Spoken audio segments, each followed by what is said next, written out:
আসসালামু আলাইকুম গাইস, কেমন আছো তোমরা? সো চলো আজকে একটা জিনিস বানাবো, সেটার নামটা না আমি পরেই বলছি। তো প্রথমে এখানে 1 কাপ পানি দিয়ে দিয়েছি এবং দিয়ে দিব 2 টেবিল চামচ বাটার। তো এবার এটা গোল গোল গোল গোল করে ঘুরিয়ে নেব। তো ঘোরানো হয়ে গেলে এবার দিয়ে দেবো 1 টেবিল চামচ চিনি। তো এবার আরেকটু ঘুরিয়ে নেব। ঘোরানো হয়ে গেলে এর মধ্যে দিয়ে দেবো লবণ 1 চিমটি, স্বাদ মতো দিলেই হবে। তো তারপরে আবার একটু ঘুরিয়ে নিব। তারপর দিয়ে দেবো 1 কাপ ময়দা। 1 কাপ পানিতে 1 কাপ ময়দা, খুবই। তো আবার গোল গোল গোল করে ঘুরিয়ে নিব। তো এইবার এরকম হবে দেখতে জিনিসটা। তারপরে এই জিনিসটা ঠান্ডা হতে তো আমার একটু অপেক্ষা করতে হবে। ঠান্ডা হয়ে গেলে এরপর এর মধ্যে আমরা একটা ডিম দিয়ে দিব। ডিম দিয়ে একটা সুন্দর স্মুথ একটা ব্যাটার তৈরি করে ফেলবো।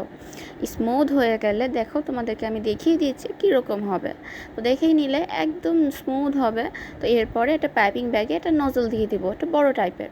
তো পাইপিং ব্যাগের ভিতরে ডোটা দিতে থাকবো। এটা অল্প একটু দিব, বেশি করে দিব না আমরা, যাতে করে জিনিসটা অল্প অল্প করে আমরা দিতে পারি। তো অল্প করে দিব এবং এই দেখো আমরা ভরা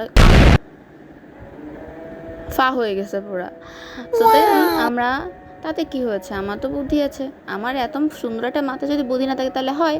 সেই বুদ্ধি দিয়ে আমি আমার হাতে অল্প একটু করে তেল ব্রাশ করে তার ভিতর এই অল্প একটু অল্প একটু করে ডো নিয়ে জিনিসটাকে র্যাপ গোল গোল গোল গোল করে তেলে ছেড়ে দিয়েছি। এরপরে একটা চকলেট নিয়েছি, চকলেটের মধ্যে অল্প একটু হুইপ ক্রিম নিয়ে ওভেনে অল্প একটু গরম করে নিয়েছি, গলিয়ে নিয়েছি। গলানো হয়ে গেলে এবারটাকে নাড়াচাড়া নাড়াচাড়া করে দিয়ে দেখো হয়ে গেছে আমাদের খাবারটা। এবং বলে দিই, খাবারটার নাম হচ্ছে চুরস।